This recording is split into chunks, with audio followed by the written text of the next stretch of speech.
nome era Raabe, e pousaram ali. Então se deu a notícia ao rei de Jericó, dizendo: Eis que, esta noite, vieram aqui uns homens dos filhos de Israel para espiar a terra. Mandou, pois, o rei de Jericó dizer a Raabe: Faze sair os homens que vieram a ti e entraram na tua casa, porque vieram espiar toda a terra. A mulher, porém, havia tomado e escondido os 2 homens e disse: É verdade que os 2 homens vieram a mim, porém eu não sabia de onde eram. Havendo-se de fechar a porta, sendo já escuro, eles saíram, não sei para onde foram. Ide após eles depressa, porque os alcançareis. Ela, porém, os fizera subir ao eirado, e os escondera entre as canas do linho que havia disposto em ordem no eirado. Foram-se aqueles homens após os espias pelo caminho que dá aos vales do Jordão, e havendo saído os que iam após eles, fechou-se a porta.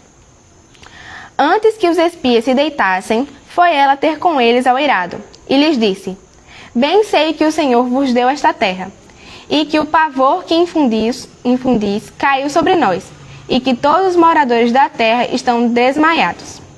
Porque temos ouvido que o Senhor secou as águas do Mar Vermelho diante de vós, quando saístes do Egito, e também o que fizestes aos 2 reis dos amorreus, Seom e Og, que estavam além do Jordão, os quais destruístes. Ouvindo isto, desmaiou-nos o coração, e em ninguém há mais ânimo algum, por causa da vossa presença, porque o Senhor, vosso Deus, é Deus em cima nos céus e embaixo na terra. Agora, pois, jurai-me, vos peço pelo Senhor que, assim como usei de misericórdia para convosco, também dela usareis para com a casa de meu pai. E que me dareis um sinal certo, de que conservareis a vida de meu pai e a minha mãe, como também a meus irmãos e a minhas irmãs, com tudo o que tem, e de que livrareis a nossa vida da morte. Então lhe disseram os homens: A nossa vida responderá pela vossa, se não denunciardes esta nossa missão. E será, pois, que, dando-nos o Senhor esta terra, usaremos contigo de misericórdia e de fidelidade. Ela, então, os fez descer por uma corda pela janela, porque a casa em que residia estava sobre o muro da cidade. E disse-lhes: Ide-vos ao monte, para que porventura não vos encontrem os perseguidores. Escondei-vos lá 3 dias, até que eles voltem, e depois tomareis o vosso caminho. Disseram-lhe os homens: Desobrigados seremos deste teu juramento que nos fizeste jurar, se vindo a nós a terra, não atares este cordão de fio de escarlata à janela, por onde nos fizeste descer. E se não recolheres em casa contigo teu pai, e tua mãe, e teus irmãos, e toda a tua família de teu pai. Qualquer que sair para fora da porta da tua casa, o seu sangue lhe cairá sobre a cabeça, e nós seremos inocentes. Mas o sangue de qualquer que estiver contigo em casa caia sobre a nossa cabeça, se alguém nele puser a mão. Também, se tu denunciares esta nossa missão, seremos desobrigados do juramento que nos fizeste jurar. E ela disse: Segundo as vossas palavras, assim seja. Então os despediu, e eles foram, e ela atou o cordão de escarlata à janela.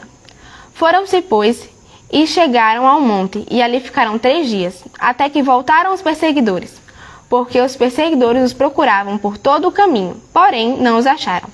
Assim, os 2 homens voltaram e desceram do monte, e passaram e vieram a Josué, filho de Num, e lhes contaram tudo quanto lhes acontecera. E disseram a Josué: Certamente o Senhor nos deu toda esta terra nas nossas mãos, e todos os seus moradores estão desmaiados diante de nós. Amém? Amém. Antes de eu começar realmente o estudo sobre Raabe, é importante eu dar para os irmãos alguns contextos, principalmente o contexto anterior à história de Raabe. O contexto anterior à história de Raabe, a gente tem que levar em consideração a saída dos hebreus do Egito. Os hebreus foram libertos, saíram do Egito, atravessaram o Mar Vermelho e eles passaram vagando 40 anos no deserto. Nesse contexto que nós estamos, quem está liderando o povo de Israel é Josué. Não é Moisés. Como os irmãos já devem ter escutado a história, Moisés foi proibido de entrar na Terra Prometida porque ele desobedeceu uma ordem de Deus. E como consequência, ele foi proibido de entrar, né? Como punição, ele não teve o direito de entrar na Terra Prometida. Após a morte de Moisés, quem assumiu o seu cargo foi Josué, como a gente pôde ver na história. E Josué, ele vai ser a pessoa que vai liderar o povo de Israel à entrada da Terra Prometida, né? A Canaã, que foi a terra que Deus deu para os hebreus. Outro contexto muito importante é que a cidade que eles vão conquistar, a primeira cidade de Canaã que eles vão conquistar vai ser Jericó. Jericó era a primeira cidade de Canaã, né? A primeira cidade que eles encontrariam. E era conhecida por ser uma cidade muito forte, uma cidade muito resistente, de muito difícil acesso, principalmente por conta das suas muralhas, que eram muito grandes, muito fortes e muito resistentes. A gente vai ver ao longo da história que as muralhas de Jericó eram tão grandes, tão grossas assim, tão difíceis de penetrar, que tinham até casas ali no muro da muralha, né? Tinha até casas dentro da muralha. Nesse contexto de guerra e tal, Josué vai mandar os espias para Jericó.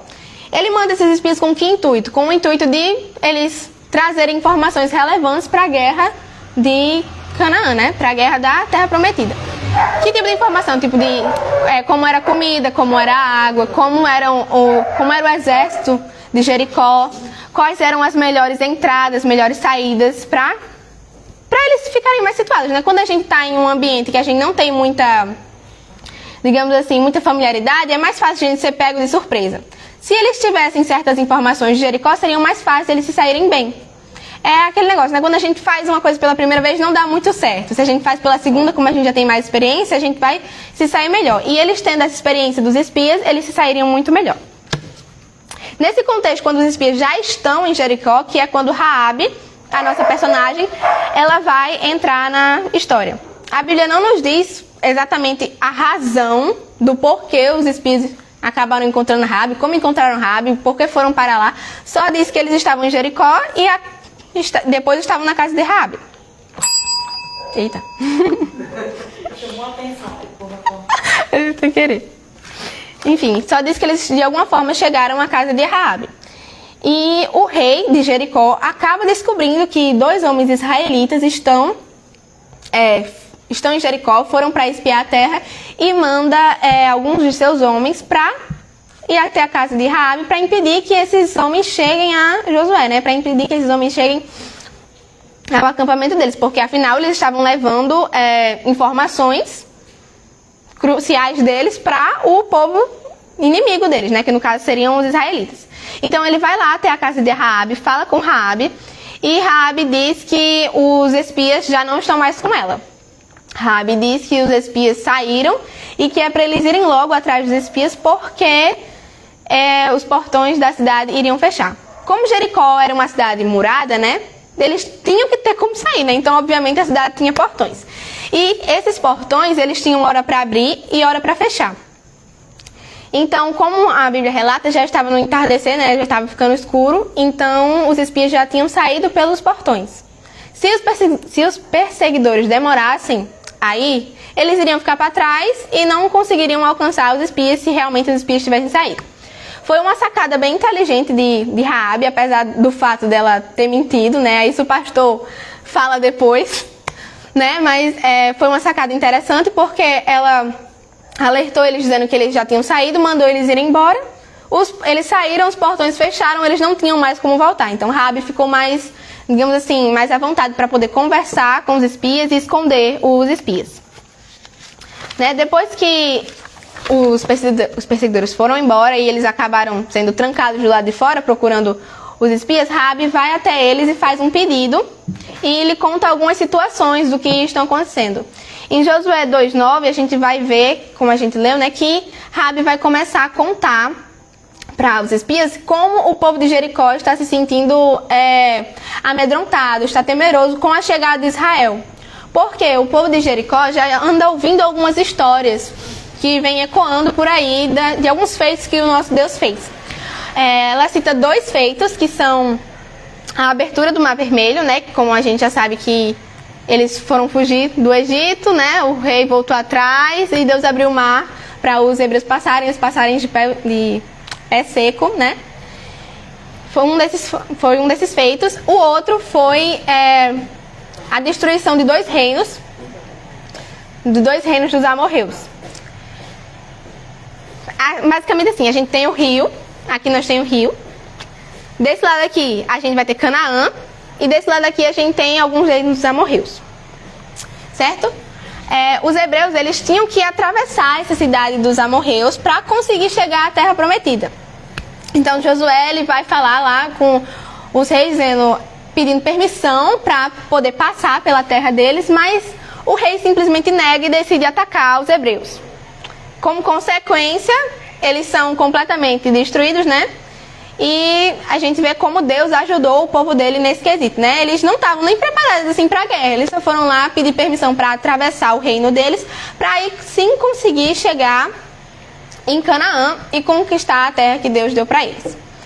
Né? Aí eles não gostaram muito da ideia dos hebreus atravessarem, atacaram os hebreus e assim Deus lutou com o seu povo e destruíram 2 reinos que eram considerados reinos muito bem estruturados, reinos poderosos, né?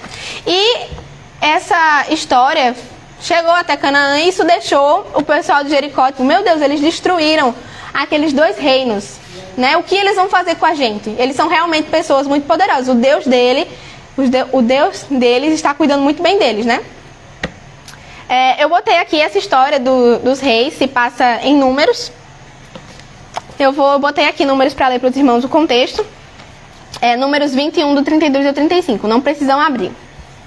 Diz assim: Depois mandou Moisés espiar a Jazer. Tomaram as suas aldeias e desapossaram os amorreus que se achavam ali. Então voltaram e subiram ao caminho de Bazã. E Og, o rei de Bazã, saiu contra eles, e ele e todo o seu povo a peleja em Edrai. Disse o Senhor a Moisés: Não temas, porque eu o dei na tua mão, a ele e a todo o seu povo e a sua terra. E far-lhe-ás como fizeste a Seom, rei dos amorreus, que habitava em Esbom. De tal maneira o feriram a ele, a seus filhos e a todo o seu povo, que nenhum deles escapou, e lhe tomaram posse da terra. Aqui a gente já consegue ver o porquê Raabe decidiu acolher os espias. Raabe, escutando essas histórias, ela acreditou no poder, na divindade do nosso Senhor, e ela decidiu acolher os espias porque ela entendeu que não teria exército, não teria muralha que impediria. Se Deus quisesse atingir Jericó, se Deus quisesse atacar Jericó, não teria nada que seria possível ser feito para mudar essa realidade. Então Raabe, ela tomou consciência do poder de Deus e assim decidiu acolher os espias, né? Decidiu de certa forma ajudar a Deus, né? Porque ela não ajudou. Se ela não tivesse ajudado, não teria sido diferente, né? Israel teria ganhado de toda forma. Mas ela agiu de maneira a favor, digamos assim, né? Depois que Raabe conta esse contexto do porquê o pessoal de Jericó está tão temeroso em relação à chegada dos hebreus, Raabe faz um pedido a Josué, que é pedindo proteção para a família dela. Né? Raabe pede proteção tanto para os pais, para ela, para a família dela e para tudo quanto eles tinham.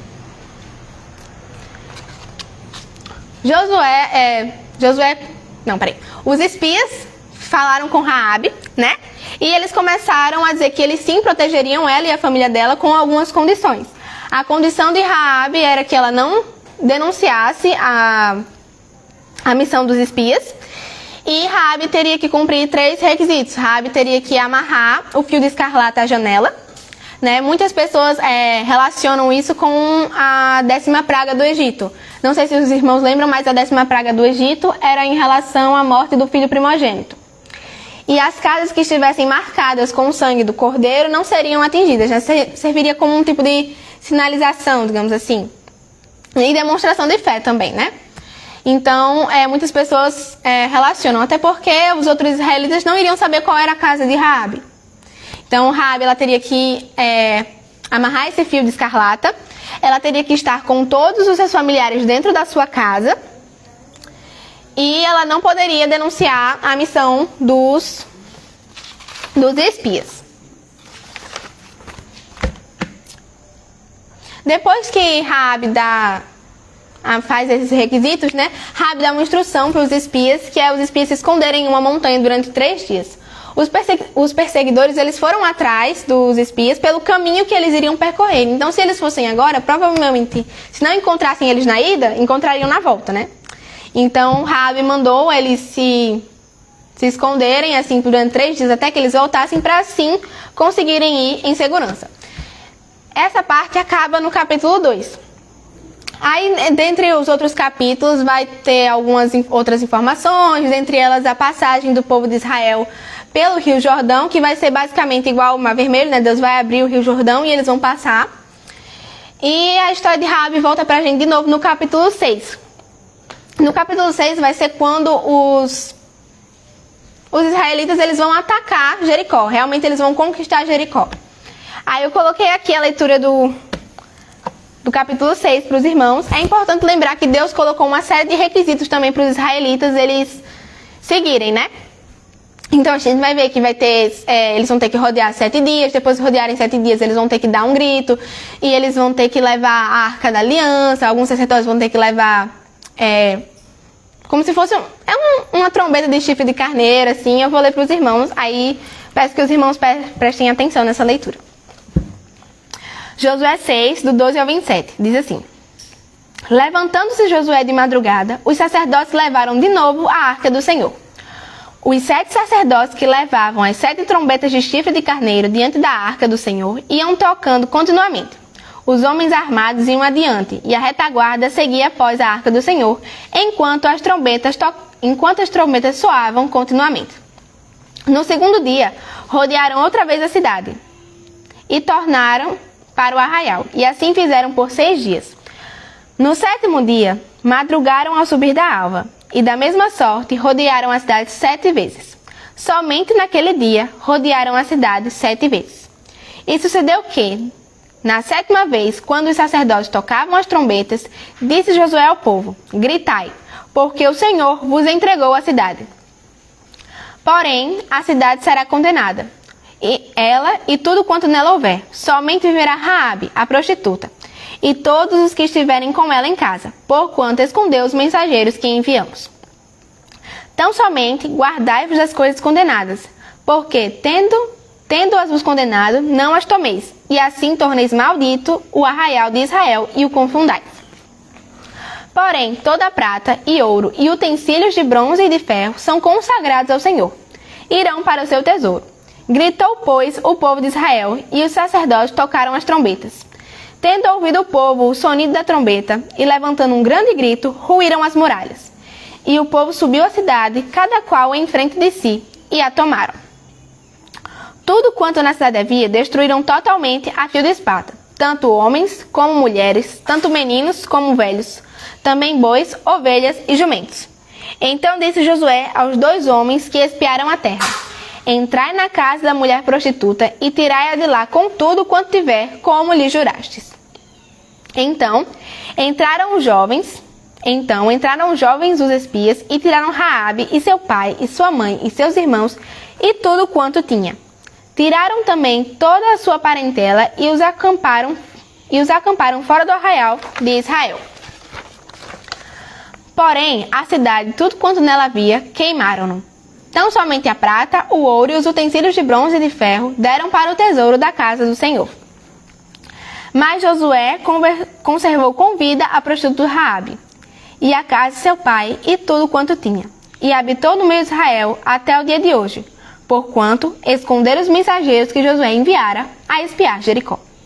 Naquele tempo, Josué fez o povo jurar e dizer: Maldito diante do Senhor seja o homem que se levantar e reedificar essa cidade de Jericó. Com a perda do seu primogênito lhe porá os fundamentos, e à custa do mais novo as portas. Assim era o Senhor com Josué, e corria a sua fama por toda a terra. Amém. Aqui a gente pode ver que Jericó foi destruída e que Raabe ela foi salva, né? Um ponto muito importante de observar é que Raabe ela não foi apenas salva. Raabe ela foi salva e incluída no povo de Deus. Ela passou a conviver com os israelitas. Isso mostra a grande misericórdia e a bondade do nosso Deus para com ela, né? Porque ela ajudou os espias e foi devidamente recompensada. Raabe ela não é citada apenas no Velho Testamento. Raabe é citada no Novo Testamento. Trouxe aqui três passagens. Raabe ela é citada em Mateus 1:5, que é a genealogia de Jesus. Então Raabe ela entrou para a genealogia de Jesus. Jesus é descendente, né, de Raabe, o que é algo muito interessante. né? Ela também aparece em Hebreus 11, nos Heróis da Fé, no versículo 30 e 31, que diz assim: Pela fé, ruíram as muralhas de Jericó, depois de rodeadas por 7 dias. Pela fé, Raabe, a meretriz, não foi destruída com os desobedientes, porque acolheu com paz os espias.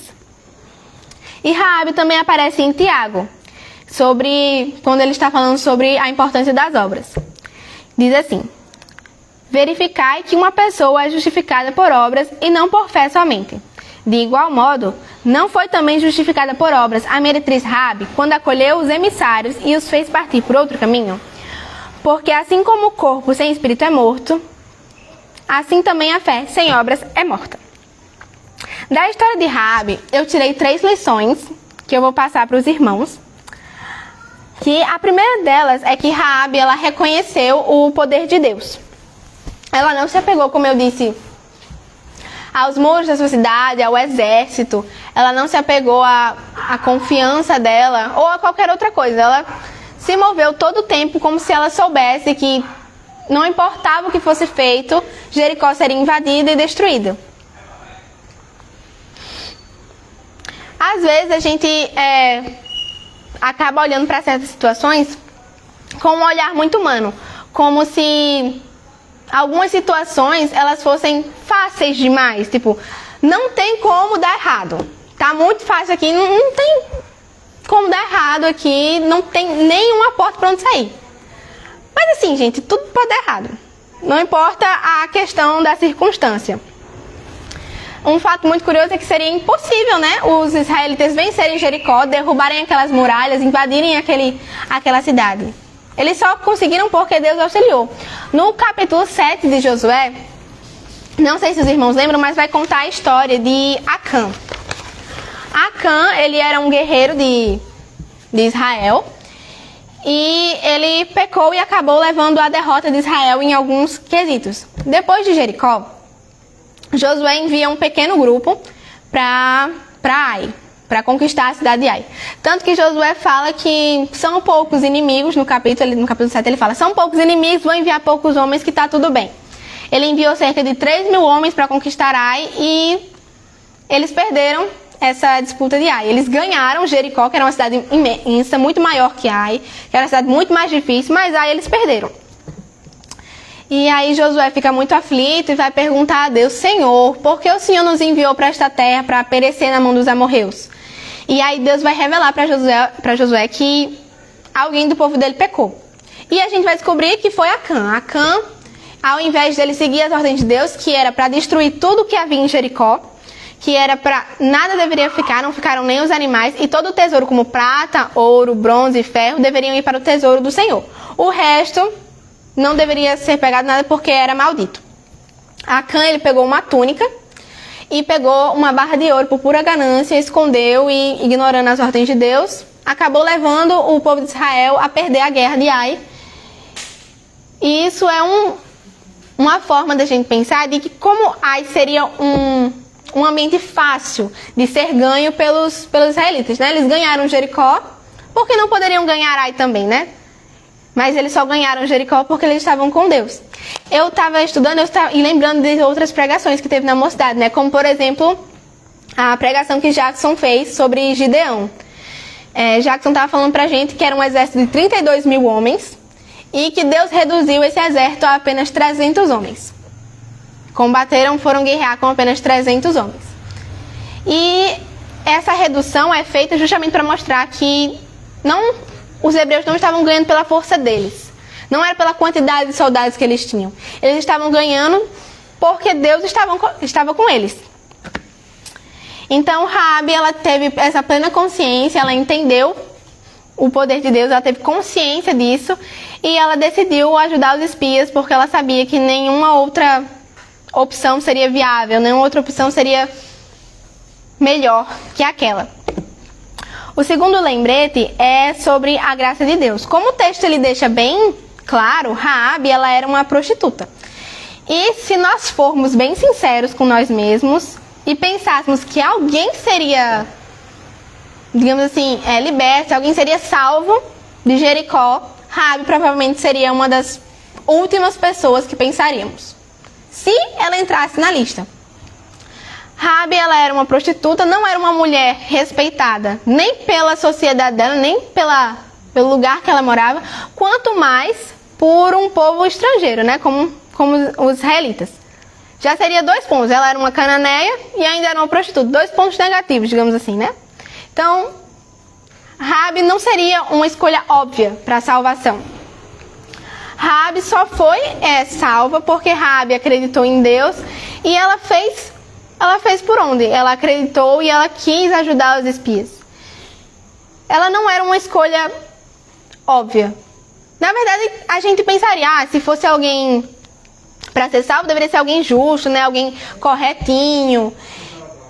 Mas a gente vê na Bíblia várias histórias de pessoas que não tinham um passado assim, limpo, sem nenhum tipo de pecado, até porque nós todos pecamos, né? É engraçado isso, os crentes, porque tem certos crentes que costumam julgar muito os outros irmãos. Porque a gente tem a mania de colocar como se tivesse um pecado maior que outro. E isso não existe. São todos no mesmo nível. Então, se você acaba, digamos assim, matando alguém ou mentindo, basicamente, para Deus é a mesma coisa, está pecando. Então, tem certos irmãos, eu sou melhor que fulano porque eu só fiz isso aqui, fulano fez algo muito pior. Para Deus isso não conta. E também a gente tem a passagem, se eu não me engano, é 2 Coríntios 5, 17, que vai falar pra gente que quando a gente começa a acreditar em Deus, quando a gente se transforma, o nosso passado ele já não conta mais. O que conta para Deus é daqui para frente. O que a gente fez, acabou. E outra coisa interessante é que eu fico pensando até no meu convívio. Tem muita gente que eu conheço que fala, não, Cecília, mas eu não vou seguir, não vou entrar em igreja porque eu me sinto muito julgada, eu fiz muita coisa errada no meu passado, Deus não vai me aceitar. Às vezes a pessoa fala isso só porque ela não quer nada mesmo e quer que você pare de falar com ela. Mas tem realmente pessoas que se sentem assim, se sentem acuadas, se sentem envergonhadas demais para botar os pés dentro da igreja. E é muito importante que nós conscientizemos essas pessoas dizendo que quando a gente se transforma, quando a gente realmente acredita em Deus e muda por Ele não vai mais contar o nosso passado. O nosso passado foi deixado para trás. E não existe ninguém que não possa ser transformado. Basta a pessoa querer seguir esse caminho.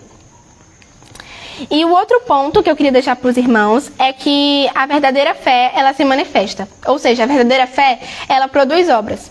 Nós, como os cristãos, devemos ter plena consciência de que o que a gente fala, a gente tem que agir de igual modo, né? Muitas pessoas, elas se dizem crentes, mas na igreja tem uma vida, saiu da igreja, a vida é completamente outra.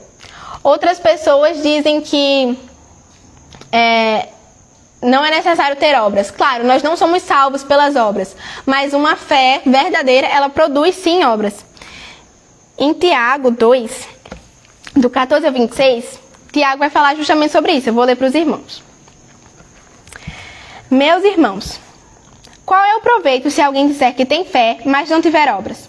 Pode acaso semelhante fé salvá-lo? Se um irmão ou irmã estiverem carecidos de roupa e necessitados do alimento cotidiano, e qualquer dentre vós lhes disser, ide em paz, aquecei-vos e fartai-vos, sem contudo lhes dar o necessário para o corpo, qual é o proveito disso? Assim também, a fé, se não tiver obras, por si só está morta. Mas alguém dirá, tu tens fé, e eu tenho obras. Mostra-me tua fé sem obras, e eu com obras te mostrarei a minha fé. Crês tu que Deus é um só? Fazes bem. Até os demônios creem e tremem. Queres, pois, ficar certo, ó homem insensato, de que a fé sem obras é inoperante? Não foi por obras que Abraão, nosso pai, foi justificado quando ofereceu sobre o altar seu próprio filho Isaque? Vês como a fé operava juntamente com as obras. Com efeito, foi pelas obras que a fé se consumou. E se cumpriu a escritura, a qual diz, ora, Abraão creu em Deus, e isso lhe foi imputado para a justiça, e foi chamado amigo de Deus. Verificais que uma pessoa é justificada por obras, e não por fé somente. De igual modo, não foi também justificada por obras a meretriz Raabe, quando acolheu os emissários e os fez partir por outro caminho? Porque assim como o corpo sem espírito é morto, assim também a fé sem obras é morta. Nós temos que ser crentes condizentes com o que nós falamos e temos que ser crentes que expressemos Deus no nosso viver. Às vezes, a gente não precisa nem dizer que é crente quando a gente expressa. A gente não precisa nem dizer que é crente, e aquela pessoa vai acabar percebendo que a gente é crente pelo jeito de se vestir, pelo jeito de falar, pelo jeito de se comunicar com as pessoas, pelo jeito de ajudar as pessoas. Elas vão acabar percebendo. Às vezes a gente não precisa nem falar, mas é sempre importante a gente deixar claro nos cantos que a gente for que a gente é crente e a gente agir de forma coerente. Até porque nós devemos ser crentes dentro e fora da igreja. Na igreja nós estamos aqui para estar em comunhão com os irmãos. Fora da igreja nós estamos lá para juntar mais pessoas para Cristo, né? Para chamar mais pessoas, ajudar nesse ministério. Às vezes a gente não tem nem, digamos assim, como jeito de falar com as pessoas, de chamar elas, mas às vezes com o seu próprio testemunho você influencia sem nem perceber. Por isso é tão importante a gente manter o testemunho dentro e fora da igreja. E Raabe, ela mostrou isso pra gente tanto no interior dela, quanto no exterior. Ela foi uma mulher que reconheceu o poder de Deus, foi uma mulher usada por Deus para mostrar a misericórdia, a bondade, como Deus cuida da nossa vida, como Ele se importa com a gente. E ela também foi usada nessa questão das obras. Nós não somos salvos pelas obras, mas uma fé sem obras é uma fé morta. E se é uma fé morta, é uma fé inexistente. Então, que a gente possa levar em consideração isso. Eu espero que eu tenha conseguido passar para os irmãos o que eu estudei. E foi um estudo muito proveitoso que eu fiz em casa. Eu acho muito interessante a história de Raabe, uma história que mostra... Quando eu era pequenininha que eu descobri a história de Raabe, eu fiquei completamente abismada em saber que ela era uma pessoa tão errada e Deus colocou ela na própria linhagem dele. Então, significa que se Raabe conseguiu, a gente consegue também, né? Vamos se espelhar nela, se espelhar em Cristo e proclamar a mensagem do nosso Senhor. Amém. É isso. Amém.